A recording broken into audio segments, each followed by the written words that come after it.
Good morning and welcome. I'm Bemal Mehta, Managing Director of Energy Intelligence with geoLOGIC Systems and the Daily Oil Bulletin. We're excited to collaborate with Fluor to bring you this webinar focused on small modular nuclear reactors.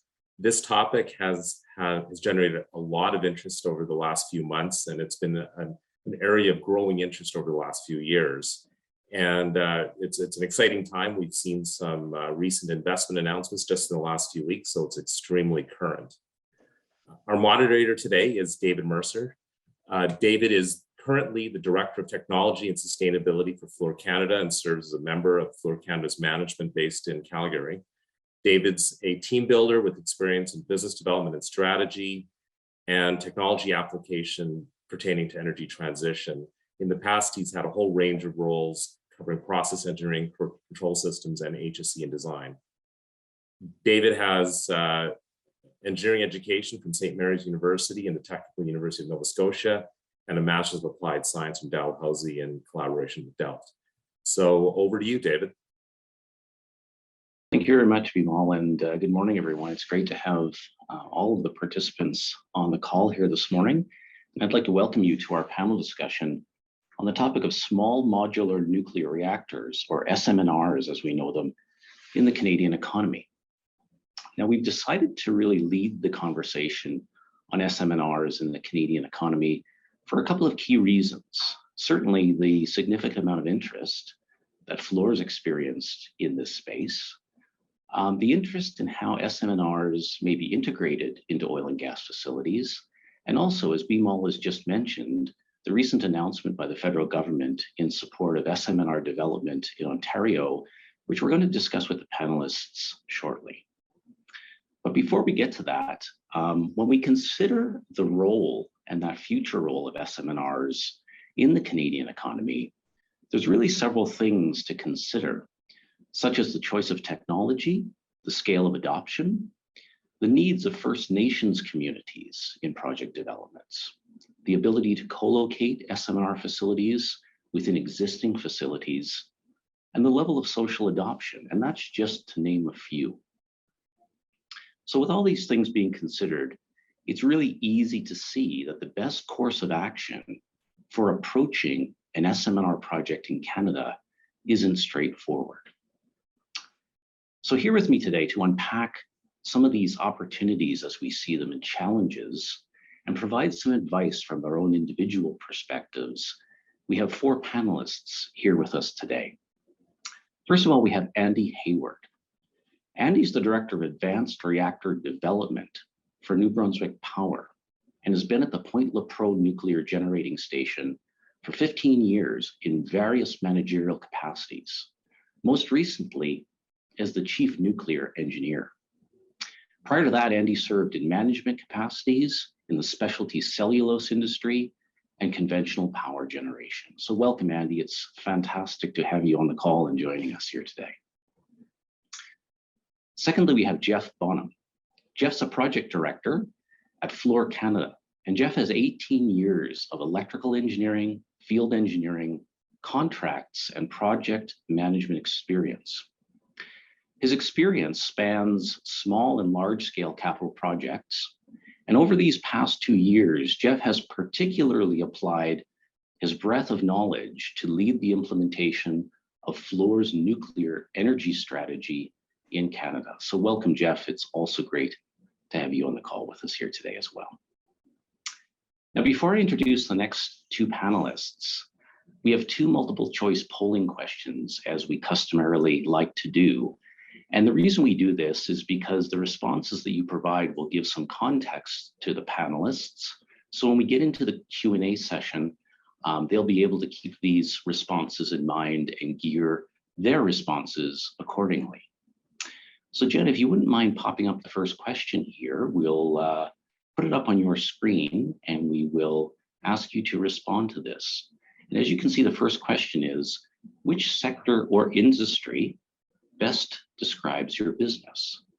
So if you wouldn't mind just clicking on one of those that you see to be most representative, we're going to collate those responses and share them with you in a few minutes.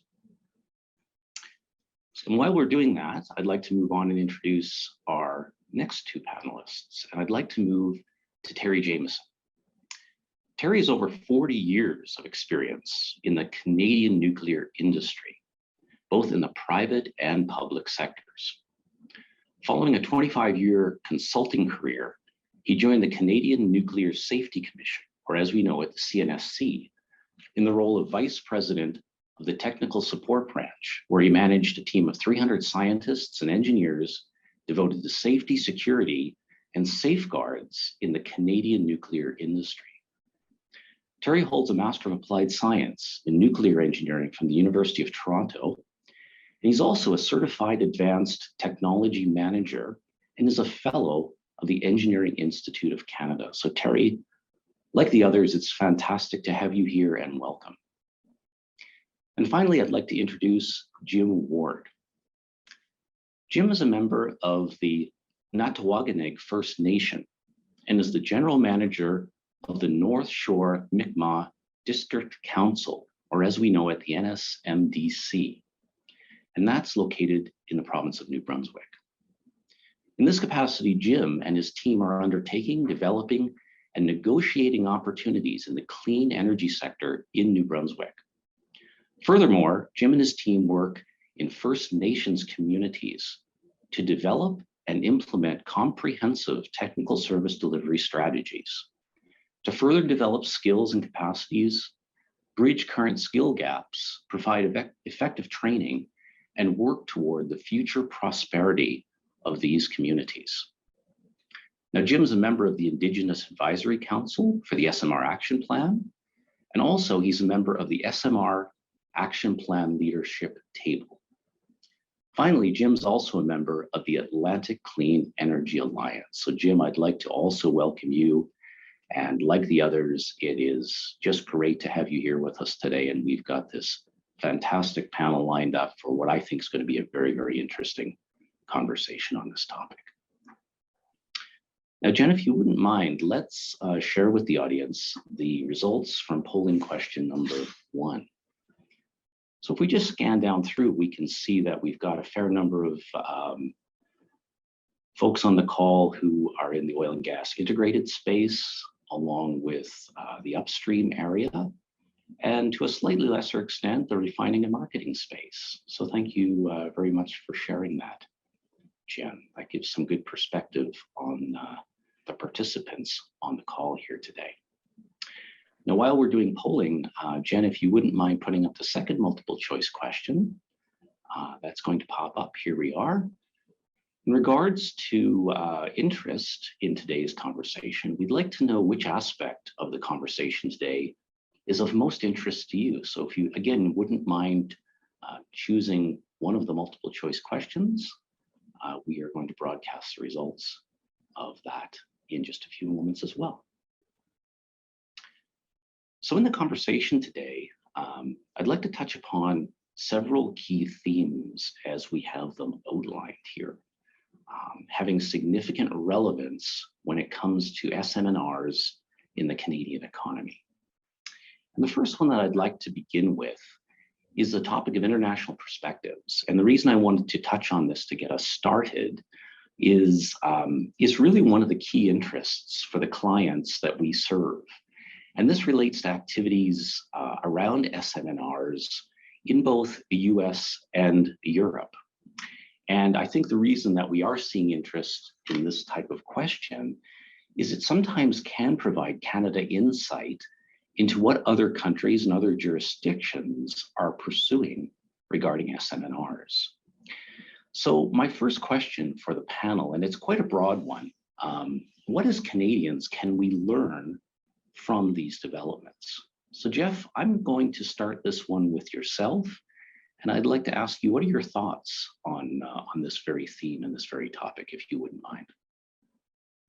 Yeah, thanks, David. So I'm going to focus, I guess, my response primarily on the US, and I'll just touch very briefly on Europe. I think, I've had the pleasure of, attending a number of conferences very recently that have featured SMnRs.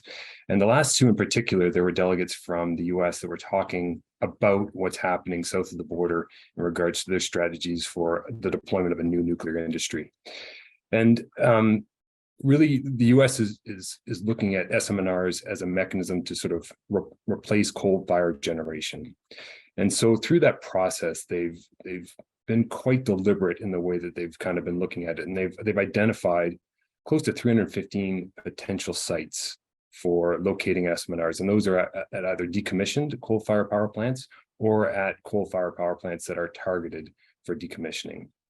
And so I think generally, you know, when you look at SMnRs from a power production perspective, replacing coal-fired generation is sort of, you know, a very fit for purpose approach where you have the distribution that's already sort of readily available at those locations. And so when you look at it from a scale perspective, when you look at those 315 sites and what they believe that they are going to need in order to sort of meet their objectives from a greenhouse reduction perspective, they really need to add between 60 and 69 gigawatts of new nuclear generation. And just to put that into context, the total generation capacity that exists in Canada right now is 14 gigawatts. So they're going to add a significant multiple relative to our current generating capacity. And that's effectively doubling what they generate right now. And so suffice it to say that scale, you know, when you sort of look at it, what we've done historically in North America in regards to sort of infrastructure development for power generation is just beyond anything that we've ever been able to accomplish. So the scale, it's extremely ambitious what they're looking to do in the US. And the Department of Energy has really sort of stepped in to support that. You know, the Department of Energy has committed about $3.2 billion to support the advancement of small modular nuclear reactor technology development, but then also to de-risk project deployment. And so there's three technologies, TerraPower, NuScale, and X-Energy, that have really benefited from that Department of Energy investment. It's through a program that they have, which is the Advanced Reactor Demonstration Program. And so it's ARDP. That's sort of the acronym that you'll hear a number of people in industry refer to. And what they're really talking about is the program that the DOE has put into place to really sort of support and sort of cultivate this new nuclear industry. And so, you know, and another sort of initiative that they put into place is the Inflation Reduction Act. And what they did is they looked at, you know, the renewable space, which has really benefited from a lot of subsidies and, you know, is prospering as a result of that, you know, and justifiably so. And they've looked to kind of sort of level set that for the nuclear industry to sort of, you know, allow the nuclear industry to compete you know, more effectively with renewables. And really, you know, when you think about the deployment of nuclear, it's really meant to support an additional deployment of renewables. So in Europe, obviously, you know, what's going on in that situation there, you know, all those jurisdictions, those countries are relooking at their nuclear strategies. NuScale has been quite successful in signing a number of deals for developing new nuclear and developing small modular reactor projects in Europe. And so, you know, obviously there is, you know, the same sort of intent in that areas of the globe as well, to really sort of understand the potential for a new nuclear. That's great, Jeff. Thank you very much. Yeah, 60 to 69 gigawatts is definitely a remarkable number. Andy, I'd like to ask you, if you wouldn't mind, your perspective on, you know, the international stage. Well said by Jeff, so I won't repeat any of that, but I think what I'd like to tell people here is that there are three significant drivers for energy change globally. So climate change, energy security, and cost. And as the intelligence of the global world gets together, they generally come to the same conclusion that nuclear has to be a significant chunk of the solution to three drivers. And the interesting thing is they're global drivers that are driven by national policies and executed by regional utilities and regional system operators. So you have to get a combination of all of them. And I think one of the things that attracts people to what's happening in Canada is we have the most flexible regulatory environment for new nuclear. We have a collaborative nature. We've got utilities, provinces, federal government all lined up to come to a pan-Canadian approach on how to develop this new nuclear in Canada, which is different. We've got a long pedigree of successful operation of nuclear, over 50 years, a very great safety record. And so there's lots of countries that are looking to Canada to see what we're doing. And I think, you know, Jeff has touched on some of the drivers for other countries, particularly the US. And I think, Canada has to evaluate on our own merits. What do we really want to do for energy security? Do we want to be dependent on other countries, including the US? Do we want to have our built-in Canada solution where we get more economic benefits in Canada? And how are we going to solve regionally these energy issues we have? So I think if you look at those three drivers in combination with what Jeff said, that's what's developing as a picture in Canada for nuclear. Thanks very much, Andy. Yeah, I enjoyed your comment around the pan-Canadian approach. I think that's going to be critical. Terry, why don't I leave the last word to you on this very topic, if you wouldn't mind. Thanks, David, and good morning, everyone. I'll just offer a couple of quick comments from the regulatory and public perception perspective. And from a public confidence point of view, it's important to have some sort of alignment amongst the international regulators on the various designs. Because the last thing you want to have is a situation where a reactor X is approved in Canada, but not approved in the US or vice versa. So international regulatory cooperation is definitely needed. And certainly the recent cooperative agreements that were put in place between the regulators in the UK, the US, and Canada are an excellent step, because that's going to allow technical review approaches that facilitate resolution of common technical questions. So therefore, we're going to end up with coordinated regulatory reviews that are done in an efficient manner. Great. Thank you very much, Terry. I appreciate that perspective. Okay, Jen, let's go back to you for a moment here, because I would like to share with our viewership here the results of polling question 2. Okay, this is an interesting response here. We see a fair degree of interest in variations in SMnR technologies, which is a topic which I wanted to get to here in the webinar today. As well, a high degree of interest in, as we can see, owner-operator perspectives on the use of SMnRs. So with that in mind, let's move on to the next theme, which I'd like to talk about, building on what we've talked about already, and it involves stakeholder engagement. And when we talk about SMnRs, we recognize that certainly there is a stakeholder awareness that needs to occur regarding the small scale adoption of nuclear technology, particularly for power generation.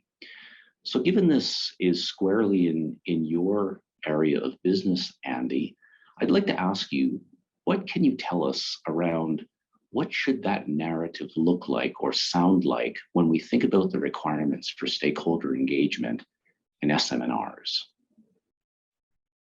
Okay, thanks, David. First, I'll say that the support for nuclear tends to be strongest, closest to the nuclear plant. So the more you know about it, the more you're supportive. And perhaps it's like that with a lot of industries. I think secondly, the facts support nuclear.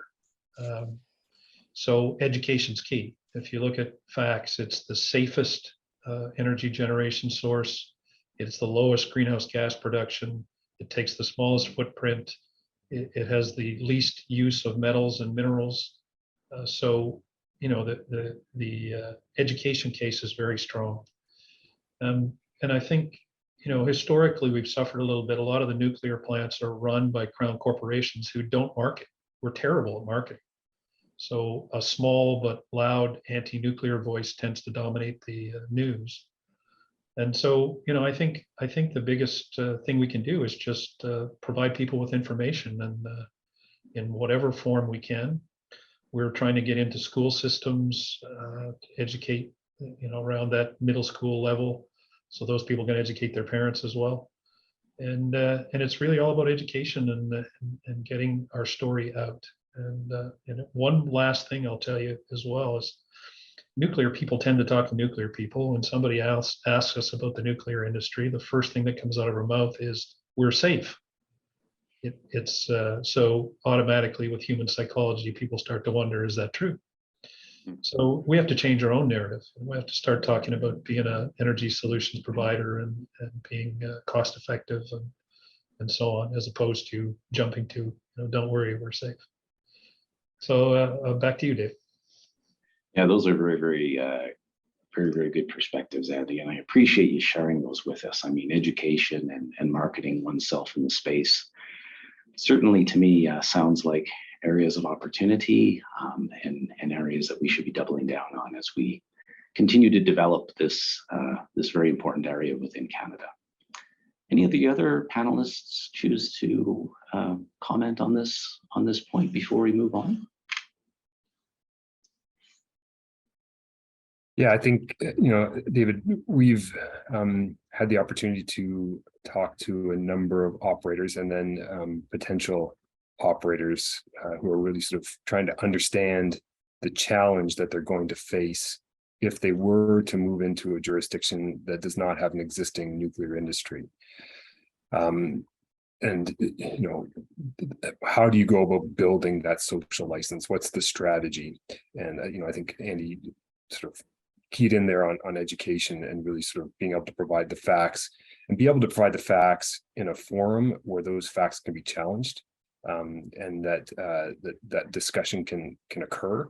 And that really is that's boots on the ground. That's going and it's talking to people, and it's allowing a forum for those people to have a discussion about nuclear so that you are able to have that anti-nuclear element come in and challenge you.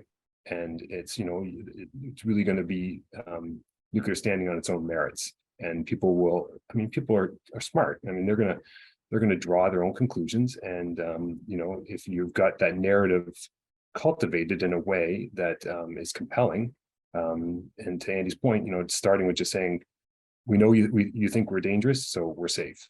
That's not the right way to go at it. It's cultivating that message in a way that is digestible by a large group of individuals, and in a way that it can be considered, and that they can have an opportunity to challenge you on it, so that they can see that you are genuine in your approach to really sort of trying to solve a problem that exists in our society right now. And so I think, approaching it from that perspective is really, is going to garner, or it's going to move you a long way into building that social acceptance, that social license.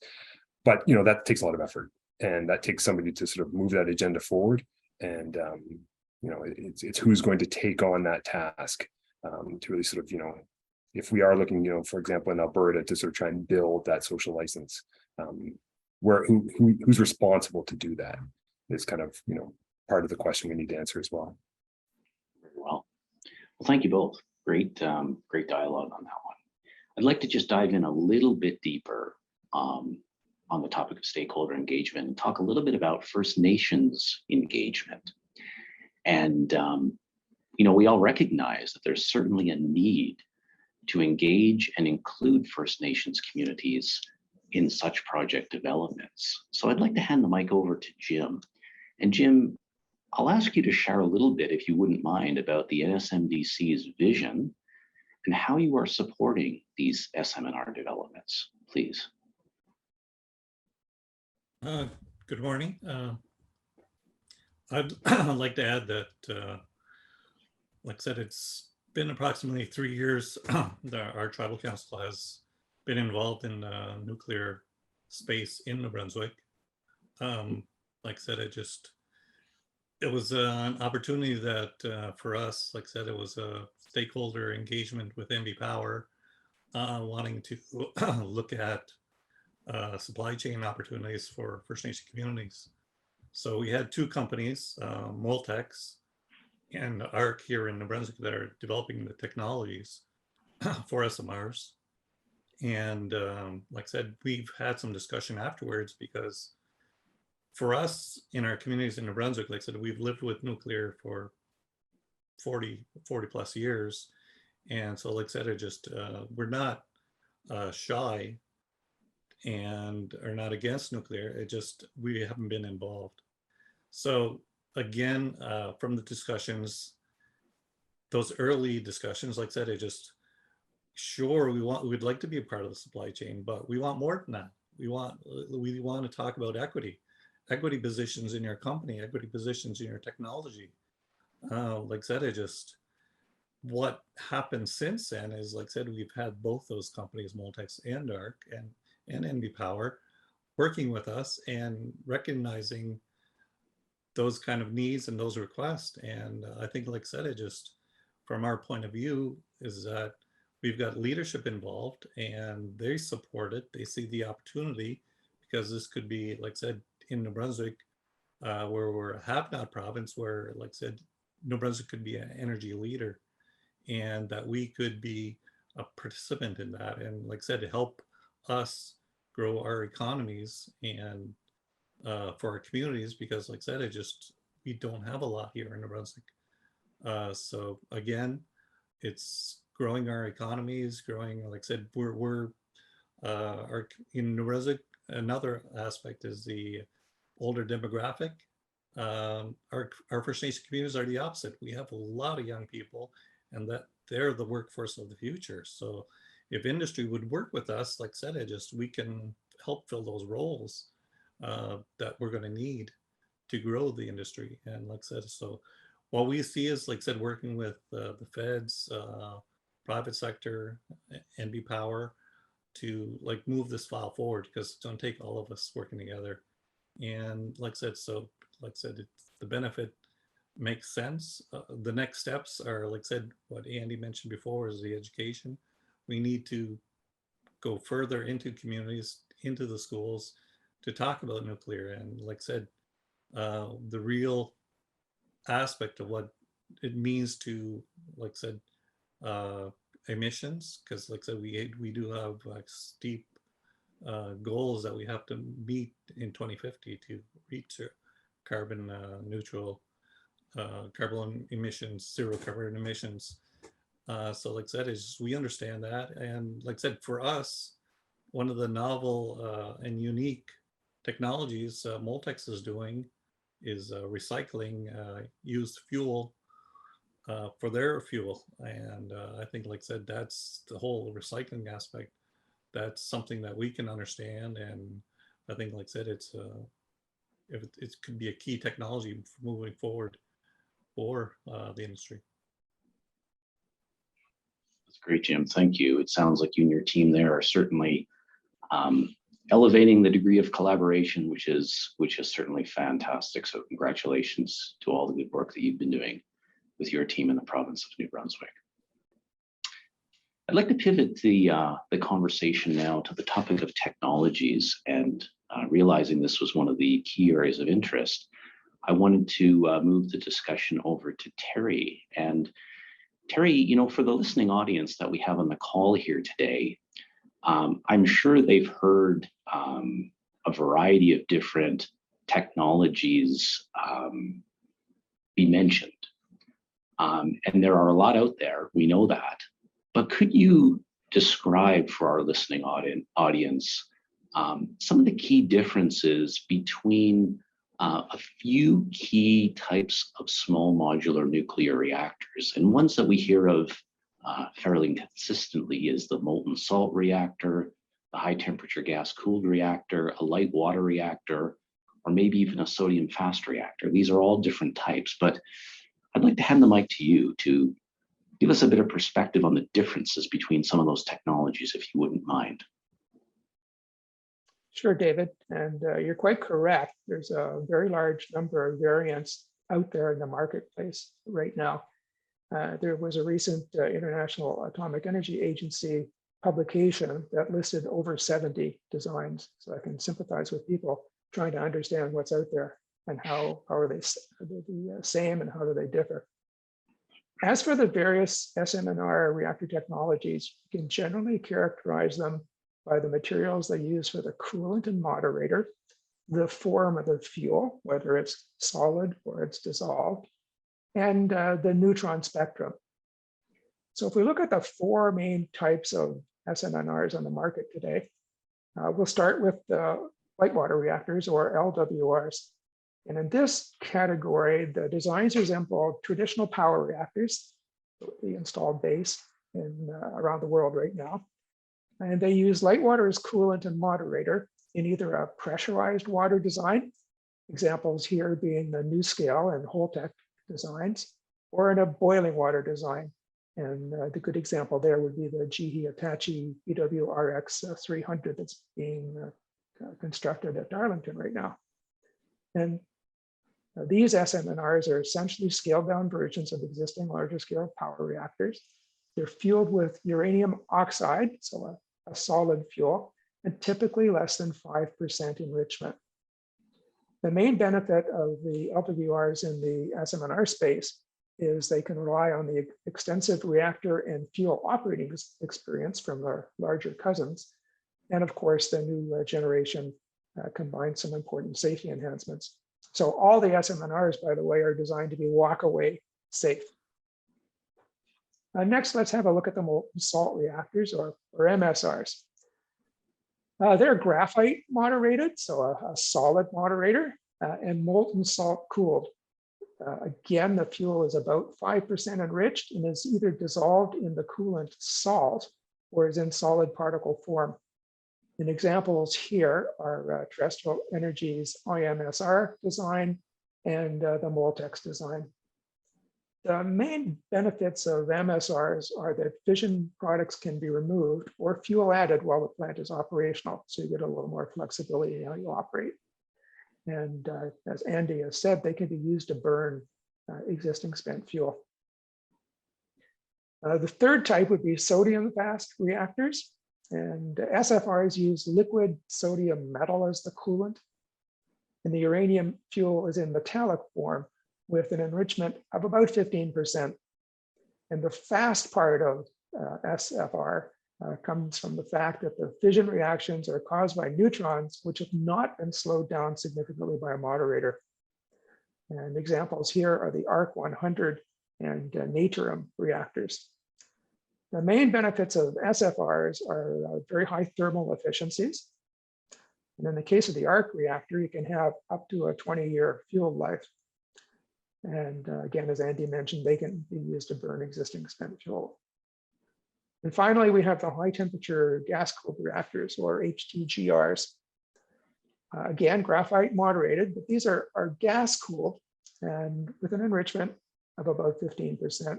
They use helium as a coolant and are high temperature units, typically about 800 to 850 degrees C. And as such, they're suitable not only for power production, but for thermal chemical hydrogen production or other sources of high temperature process heat. Examples here are the X-Energy XE100 reactor, or the Ultra Safe Nuclear Corporation 15 megawatt MMR reactor that's currently being built at Canadian Nuclear Laboratories. Main benefits of HTGRs are higher fuel burnup, high outlet temperature, and again, we get the benefit of continuous fueling.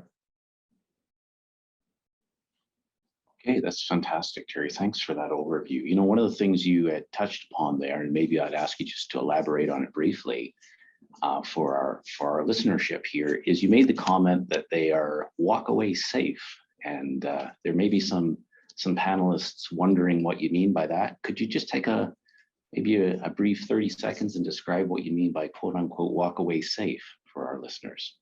So no active intervention by operators required.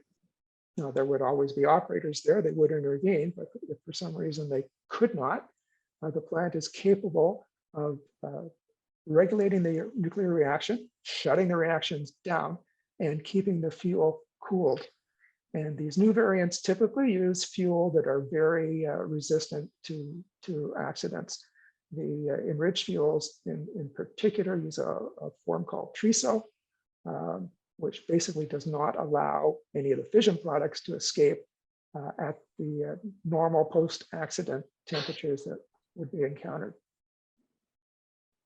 Okay, great. Thanks for sharing that. I want to keep the conversation with you for just one more question here, Terry. And I'd like to, again, pivot the discussion to technology readiness level, which is a topic that we deal with, on a weekly basis when we do the work for our clients. As we know it, it's TRL. And you commented earlier that there's 60 to 70 different designs being pursued, or in some cases available around the world, offered by different groups. But generally speaking, how would you describe or define the TRL or the technology readiness level of SMnRs as you see them today? Well, it's a good question. I think maybe the vendors would be the best people to answer that. But I will take a stab at it. Another way of looking at TRLs is what risk level you have remaining in your system development and what type of work that you're focusing on. So moving through the TRLs is basically about reducing project risk, completing the design, and then proving your components, subsystems, and ultimately the entire plant. TRL is important. It will definitely come into play when you're doing your technology selection, but it's not the only indicator. You also need to consider the regulatory readiness of a design. And you'd also want to consider the readiness of the proponent to operate a plant. By way of example, I think in the recent Ontario SMnR procurement, that Ontario Power Generation did not actually perform a formal TRL analysis, but they did its own estimate of things like safety and design readiness. So maybe looking at it more holistically with that regulatory readiness, the design readiness, and the operator readiness.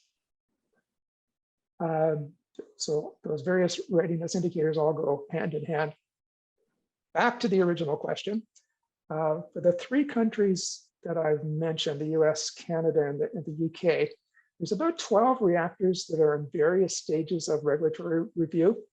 And I think that gives us a good insight into the TRLs. And based on where they're at, I would gauge that those 12 technologies are typically between 6 and 7 on a TRL scale, where the scale goes from 1 to 9, with the light water reactors at the higher end of that range. Good. Well, thanks for that perspective. So Andy, I'd like to pass it over to you and ask you sort of to build upon what Terry has shared with us here, and would ask you if you wouldn't mind sharing a bit of perspective with us on how you're approaching the application of SMnR technology at NB Power. Sure, David, and I'll get to technology readiness level here in a minute, but I think maybe some context on how we got here is appropriate. So New Brunswick, we looked at our supply-demand situation for electricity in the coming decades, and pretty quickly recognized what a lot of people did is that we're going to need some more nuclear component in our mix, but it wasn't required until sort of mid-2030s at the time. Now, since then, we've got different guidance from the federal government, but it influenced our decision making. So we reviewed a lot of technologies, just about everything that's out there. And in our review, we screened on various criteria. Now, one thing we wanted to do was get to the advanced reactors, because the current generation of nuclear reactors that's operating out there is, as I mentioned before, the safest industry going. They achieve the safety based on defense in depth principles, where there's backups on the backups on the backups on the backups. And all that equipment needs maintenance, and it needs people to do the maintenance. And over 90% of the quote unquote operating that happens in a nuclear plant is just making sure the equipment that you might need in the unlikely event of something happening to be ready. So if you can simplify the designs, if you can get to intrinsically safe, as Terry has mentioned, you need a lot less equipment and you need a lot less people. You can simplify the design. So that was one of our criteria. Now, going to a non-water cooled based reactor allows you to increase the temperature as well. And 3/4 of the decarbonization that has to happen out there is industrial decarbonization. It's not the grid. So we wanted a solution that would be flexible enough to handle grid decarbonization and industrial decarbonization. So we were narrowing down. And so, you know, as we went through the process and did all that screening, we ended up selecting 2 technologies, even though we were trying to select one. We selected ARC, a fast reactor, sodium based, for our grid and industrial decarbonization. And we selected Moltex as well, because we kind of fell in love with the idea that the world needs recycling. And Moltex's whole premise is take everybody else's spent fuel and use it as fuel for our reactor. So we're developing both. And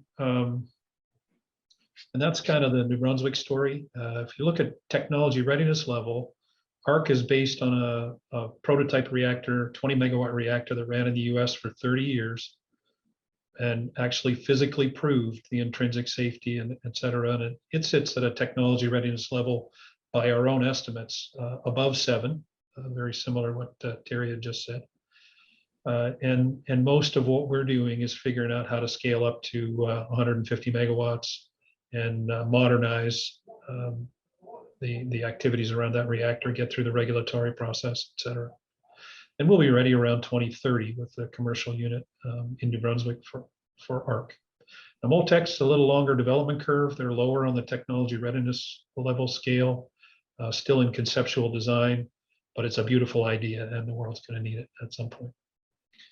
So maybe I'll stop there, because I think I've touched on your technology readiness level and what we're doing in New Brunswick.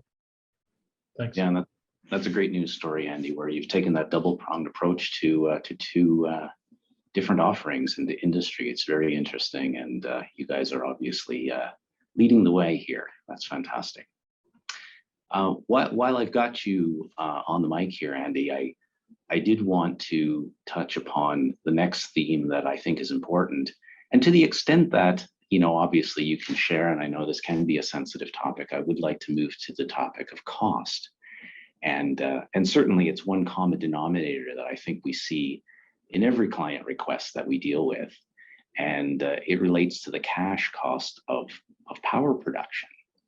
So I was going to ask you, Andy, based on those recent experiences, you know, around small scale, what I'll call de-risked commercial installations, can you give us a little bit of context, again, to whatever degree you feel comfortable doing, a little bit about the relative cash cost of power production from your own perspective?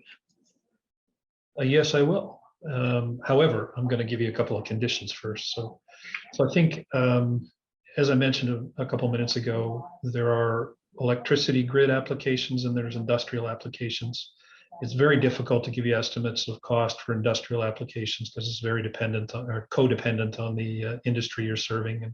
And so I won't be offering any estimates there, but I will say we believe we're competitive with just about any other option for industrial decarbonization. So that's the industry side. On the electricity side, well, actually, first, let me talk about the nuclear industry.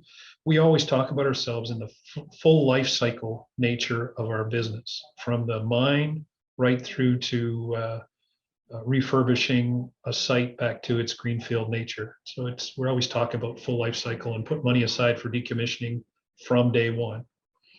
Most industries don't do that. So it's very difficult to get an apples to apples kind of comparison on cost, but I would encourage people to look into the full life cycle of other comparative technologies when you do the comparisons. On the electricity system, it's really important to think about integrated cost.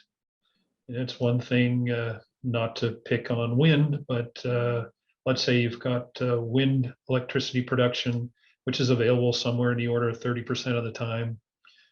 If you want the lights to come on or not freeze to death in the middle of winter on a calm, cold winter day, you need a backup supply. So when you talk about the cost of wind, you need to integrate it with the cost of the backup supply to support that technology as well.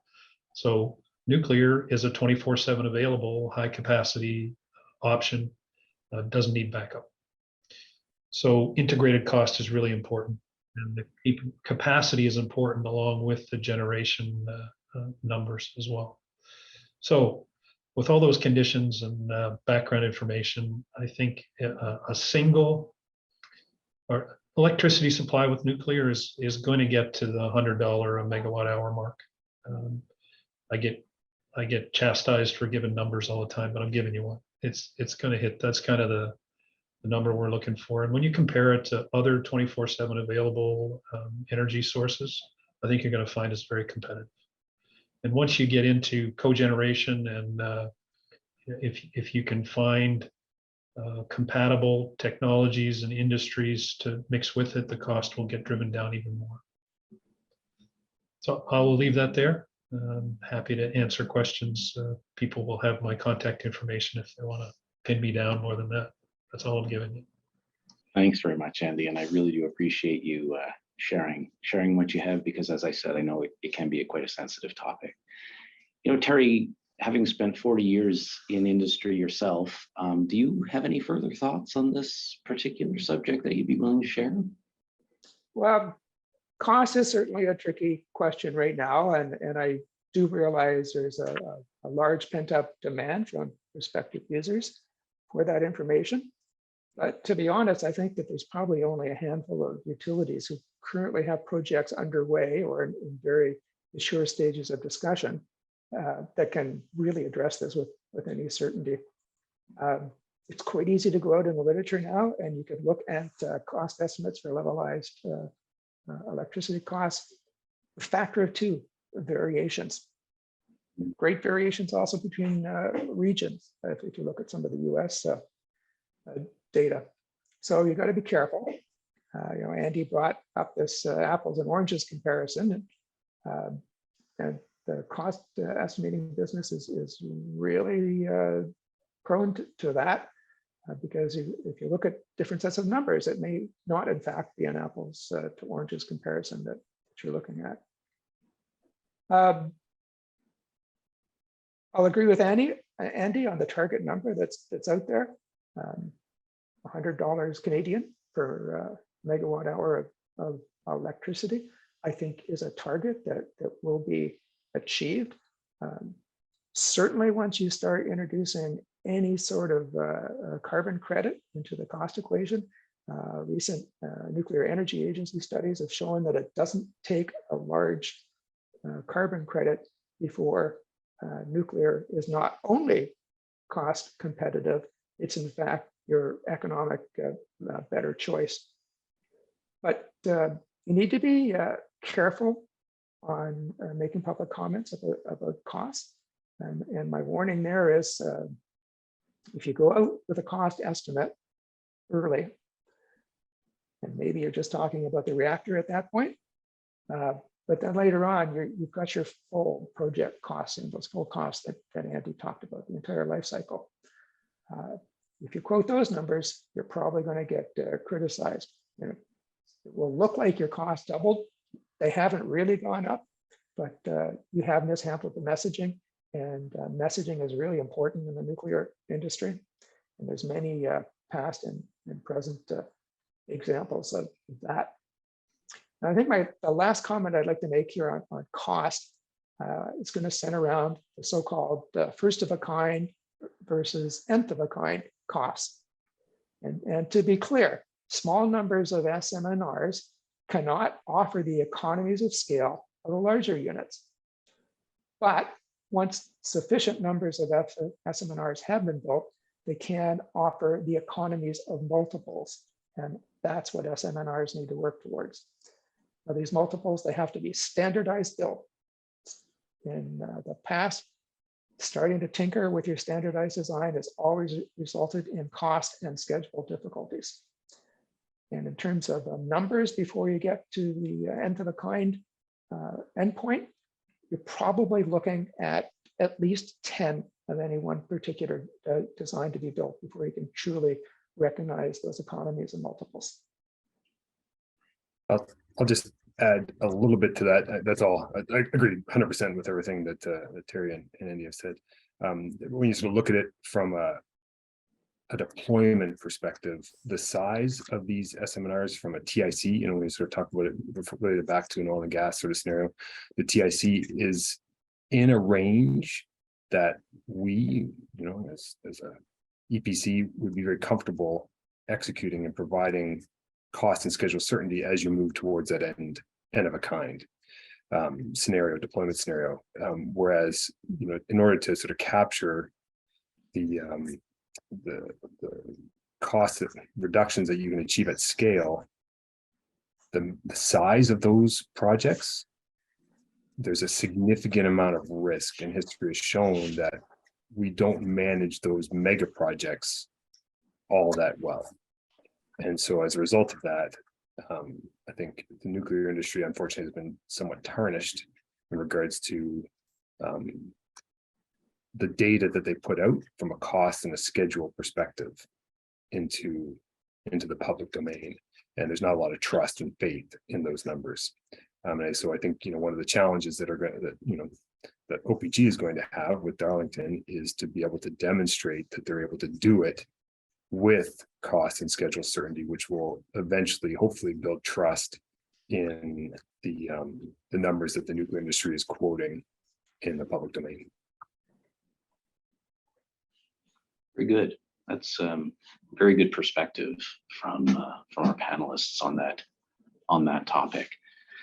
We've certainly drilled down into quite a number of different themes here so far in the call. I'd like to bring it back up to the 10,000 foot level, recognizing we've got about 9 minutes left before the top of the hour. And in doing so, I want to open it up to what I'd consider to be a rather broad question, and it relates to the drivers for change within the energy landscape in Canada. So specifically, what are some of those drivers affecting the need to consider and incorporate SMnRs in Canada? And again, because it's broad, I'm going to give all of our panelists a chance to comment on this within the last 8 minutes we've got before closing here.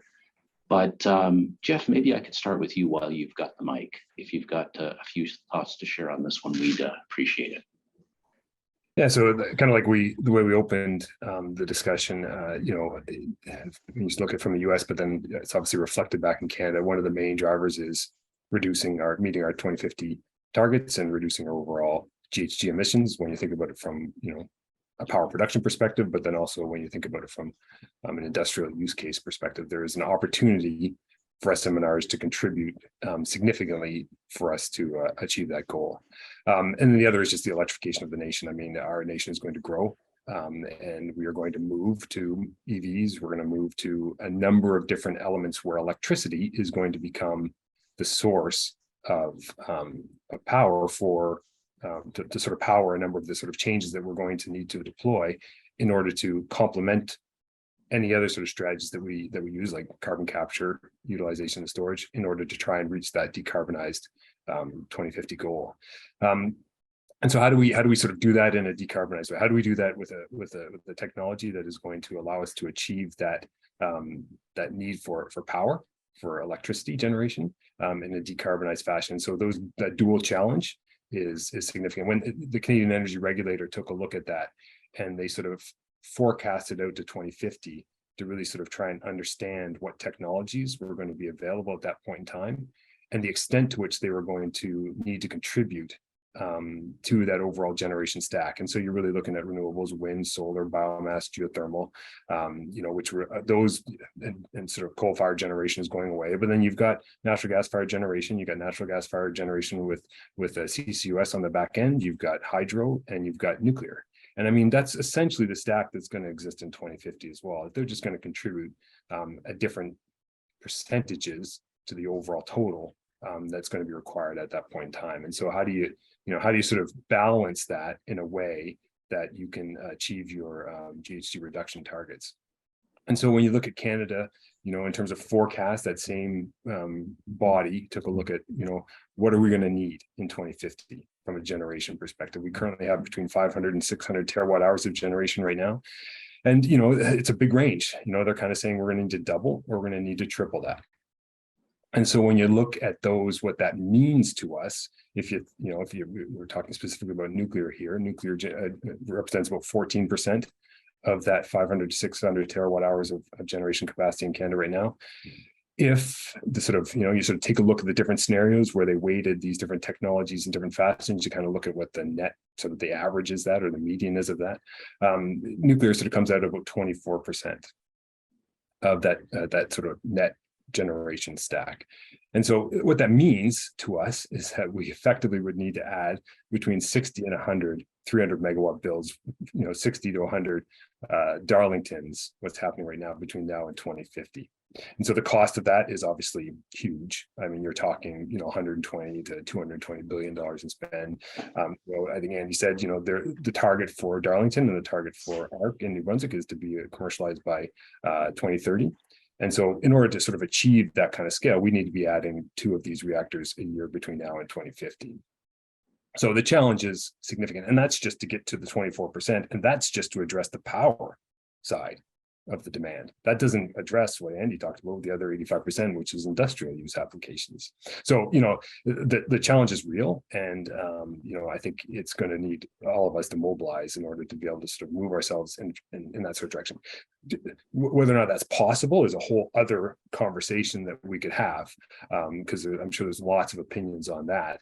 But, I'm just trying to sort of reflect what's kind of out there in terms of the conversations that are being had right now, just to sort of give you an idea of the scale that you're sort of talking about. Very good. Jim, pass it over to you. Any near closing thoughts on this topic? Hi. Again, like I said, there's a lot of interesting topics, and for us, like I said, as the Indigenous community, like I said, we're happy to hear that, like I said, the federal government really commit that nuclear energy to reach our net zero goals in 2050. We need nuclear. Well, the other side of that is for Canada to move forward with nuclear and these new technologies, they need Indigenous communities involved as partners.